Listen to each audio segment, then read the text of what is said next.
Primeira história. O relato que vou compartilhar descreve a pior noite da minha vida. Aconteceu quando fui a um clube no centro com meu namorado e seus amigos em um sábado à noite. Nós não estávamos nos dando bem há algum tempo, e durante a noite no clube, tivemos uma discussão que me fez querer sair de lá. Decidi chamar um Uber para me buscar e, como estava chovendo naquela noite, esperei debaixo da cobertura de um prédio próximo ao clube. Um carro branco parou em minha frente e eu me aproximei. A motorista, uma mulher, abaixou o vidro e perguntou se eu era passageira do Uber. Confirmei e entrei no banco de trás do carro. Tentei iniciar uma conversa perguntando como ela estava, mas não obtive resposta. Enquanto olhava para o meu telefone por um momento, notei que a motorista segurava firmemente o volante e dirigia de forma rígida, com uma postura ereta.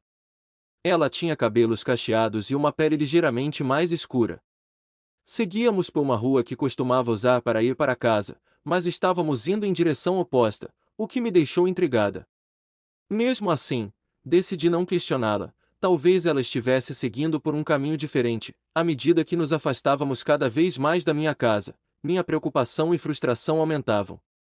Finalmente, decidi expressar minha preocupação, informando que estávamos indo na direção errada. Com um sotaque difícil de compreender. Ela mencionou algo sobre pegar a rodovia. No entanto, eu sabia que a rodovia não era a rota mais rápida. Nesse momento, recebi uma notificação no meu telefone do Uber, que dizia: "Conheço o motorista do Uber agora." Abri o aplicativo e vi que meu verdadeiro motorista havia chegado ao local onde eu estava originalmente esperando. O carro correto era um Nissan preto. Foi então que comecei a dizer em voz alta para a motorista que ela não era o meu Uber. Pedi educadamente para ela parar e me deixar sair. No entanto, parecia que ela não me reconhecia. Comecei a ficar desesperado e empurrei o assento, mesmo com o carro em movimento. Até tentei abrir a porta, mas o dispositivo de segurança estava ativado. Depois de mais insistência e gritos, a motorista finalmente olhou para mim através do espelho retrovisor e, finalmente, parou o carro. A porta destrancou e saí rapidamente, me afastando do veículo. Meu motorista de verdade do Uber estava me ligando, então atendi a ligação, pedindo desculpas e informando que eu estava em outro local. Ele disse que chegaria em 5 minutos. Quando entrei no carro certo, expliquei toda a situação para o motorista. Ele parou o carro, olhou para mim e disse que eu tinha escapado por pouco de um esquema de tráfico de pessoas. Havia relatos de vários impostores se passando por motoristas de Uber, tentando atrair vítimas desavisadas e levá-las para locais desconhecidos. Aparentemente, fazia parte de uma quadrilha envolvida em tráfico de pessoas, e os motoristas, geralmente mulheres, eram escolhidos para parecer menos ameaçadores para potenciais vítimas femininas. Gostaria de ressaltar a importância de todos verificarem se o carro em que estão entrando é realmente o seu Uber.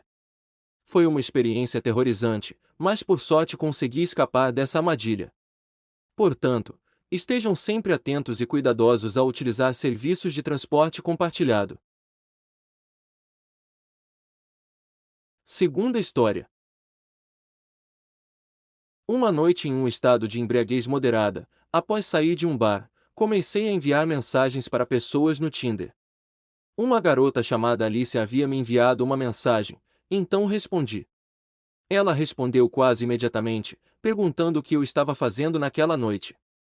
Eu disse que estava saindo de um bar, procurando alguém para sair. Ela sugeriu que eu fosse para a casa dela e me enviou o endereço rapidamente. Parecia ser a combinação perfeita e fácil que um cara poderia desejar em um sábado à noite. Chamei um Uber para me levar até o endereço fornecido. O motorista parou com seu Honda e me sentei no banco da frente.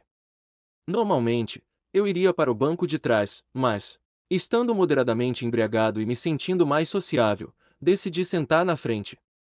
O motorista parecia legal, então fui sincero com ele sobre meu destino, dizendo que estava prestes a conhecer uma garota do Tinder. Ele riu e começou a compartilhar suas histórias sobre encontros com garotas como um supermotorista.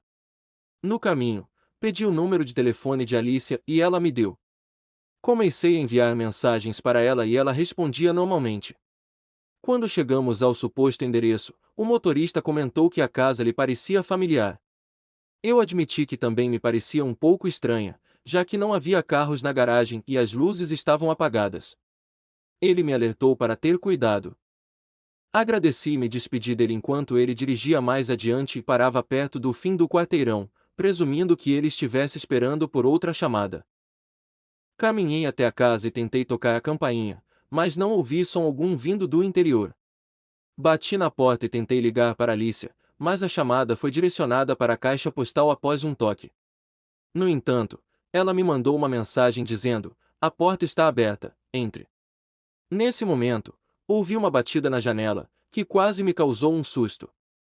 Olhei pela janela e, mesmo sem luzes acesas no interior, percebi que a persiana estava levemente erguida e alguém estava acenando do outro lado. Antes de tentar a porta, um número desconhecido começou a me ligar. Presumi que fosse Alicia, então atendi, mas, em vez de ouvir a voz de uma garota, reconheci a voz familiar do meu motorista do Uber. Ele soava extremamente preocupado e me ordenou que saísse da casa imediatamente. Vi o carro do motorista do Uber parar novamente em frente à casa, então fiz o que ele me pediu, desliguei o telefone e entrei no carro. Ele dirigiu rapidamente para longe da casa e me contou que a casa estava desocupada há apenas um mês, e alguém havia sido atraído para lá, roubado e assassinado. Essa história poderia ter sido muito semelhante à minha, se eu tivesse entrado naquela casa. Foi um choque difícil de absorver quando acordei sóbrio na manhã seguinte. A reflexão sobre o que poderia ter acontecido me deixou ainda mais perturbado.